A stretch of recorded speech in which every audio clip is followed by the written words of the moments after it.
انتظار۔ انسان کو زندگی میں سچے رشتوں کی اشد ضرورت ہوتی ہے، اور ان رشتوں میں اگر خلوص اور محبت ہو تو اس سے بڑھ کر کوئی نعمت نہیں ہوتی، لیکن لالچ اور غرض ان رشتوں کو بوجھ بھی بنا دیتی ہے۔ اللہ تعالیٰ کے فضل و کرم سے عابد ایک تعلیم یافتہ، برسر روزگار اور باشعور انسان ہے۔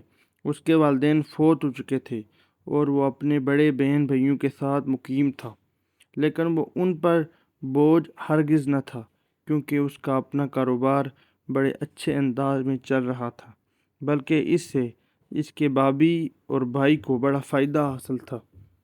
وہ تو ان کے لیے سونے کی چڑیا ثابت ہو رہا تھا، پھر وہ اسے کیسے جانے دیتے۔ اس کی بھابھی نے اس مرغی سے روزانہ سونے کا انڈا حاصل کرنے کا پروگرام بنایا۔ اس نے عابد کے لیے اپنی بہن کا رشتہ پیش کر دیا۔ لڑکی قبول صورت تھی اور خاندان بھی مناسب تھا، اس لیے انکار کی بظاہر کوئی وجہ نہیں بنتی تھی، لیکن عابد اس رشتے کے پیچھے چھپی اصل غرض و غیت سمجھ گیا تھا۔ وہ سمجھتا تھا کہ جس رشتے کی بنیاد لالچ پر رکھی گئی ہو وہ کسی صورت کامیاب نہیں ہو سکتا، اس لیے اس نے اس رشتے سے انکار کر دیا۔ جب شادی کے لیے گھر والوں کا اصرار بڑھا تو اس نے اپنے پاس کام کرنے والی ایک بیوہ سے شادی کر لی، کیونکہ وہ اس کے حسن سلوک، حسن اخلاق، بلند کردار سے واقف تھا۔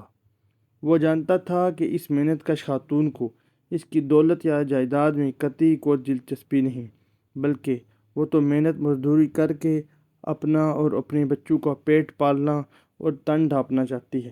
جب عابد نے اس سے شادی کی تو سارا جہان دشمن ہو جانے والا معاملہ ہوا۔ شروع میں جب گھر والوں کی طرف سے ہی مخالفت کی گئی تو اس نے سوچا کہ معاملہ آہستہ آہستہ حل ہو جائے گا، لیکن مخالفت روز بروز بڑھتی جا رہی تھی، اور پھر اس روز روز کی بک بک جھک جھک سے تنگ آ کر اس نے اپنا کاروبار سمیٹا اور کراچی آ گیا۔ کراچی آتے وقت اس کے ذہن میں بہت سے خدشات اور وسوسے تھے۔ اس نے تمام اندیشے نظر انداز کرتے ہوئے اللہ پر توکل کیا۔ کراچی آ کر اسے احساس ہوا کہ وہ منی پاکستان آ گیا۔ یہاں پٹھان بھی ہیں اور پنجابی بھی، مکرانی بلوچ بھی ہیں تو سرائکی بھی، سندھی بھی ہیں اور کشمیری بھی، بہادری بھی اور مشرقی پاکستان سے تعلق رکھنے والے افراد بھی، بریلوی بھی اور دیوبندی بھی، شیعہ بھی اور سنی بھی، غرض ہر علاقہ، ہر زبان بولنے والا اور ہر مسلک کا فرد موجود ہے۔ اسے ایسا لگا جیسے وہ ایک مہرباں ماں کی گود میں آ گیا ہو۔ یہاں اس کا کاروبار بھی خوب پھلا پھولا۔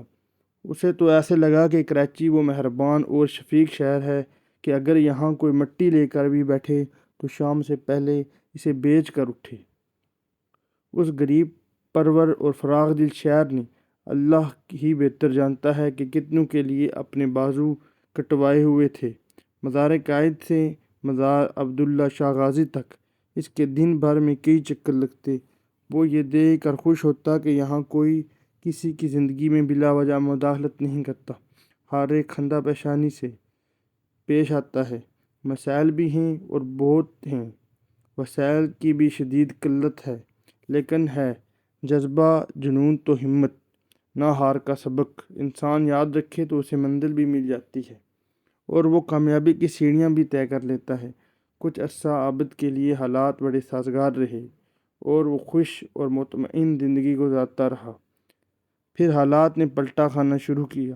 اللہ ہی بہتر جانتا ہے کہ اس شہر بے مثال کو کس کی نظر لگ گئی۔ حالات بد سے بدتر ہوتے چلے گئے۔ پہلے بتے کا مطالبہ شروع ہوا، پھر بزور وصول کیا جانے لگا۔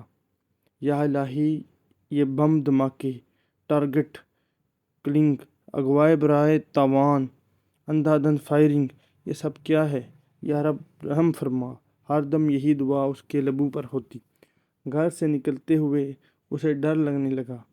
کراچی، جس نے اسے اپنی آغوش میں پناہ دے کر بہت سکھ دیے تھے، اب اسی کراچی میں عابد کے لیے زندگی کی راہیں تنگ ہو رہی تھیں۔ ایک شام وہ گھر پہنچنے ہی والا تھا کہ اسے اطلاع ملی اس کے بیٹے کو اغوا کرنے کی کوشش کی گئی ہے اس کی بیوی نے مزاحمت کی کوشش کی تو اسے گولی مار دی گئی۔ اس کے لیے ابھی امتحان ختم نہیں ہوئے تھے۔ ایک روز اس کی فیکٹری کو آگ لگ گئی اور سب کچھ جل کر راکھ ہو گیا۔ برسوں کی محنت اور لگن سے اس نے جو آشیاں تعمیر کیا تھا وہ بکھر کر رہ گیا تھا، مگر اس سب کے باوجود وہ مایوس نہیں ہے، کیونکہ وہ کراچی کو بھی جانتا ہے اور یہاں کے لوگوں کو بھی۔ اسے معلوم ہے کہ وہ ہم میں سے نہیں ہیں جنہیں اندھیرے پسند ہیں۔ اسے یقین ہے کہ کراچی پر چھائے اندھیرے جلد ختم ہو جائیں گے اور ایک روز اجالا ضرور ہوگا، انشاءاللہ عز وجل۔ اپنے قریبی رشتہ داروں اور دوستوں اور عزیز و اقارب کا خیال رکھے گا۔ ملتے ہیں ایک نئی ویڈیو میں، تب تک کے لیے اللہ حافظ۔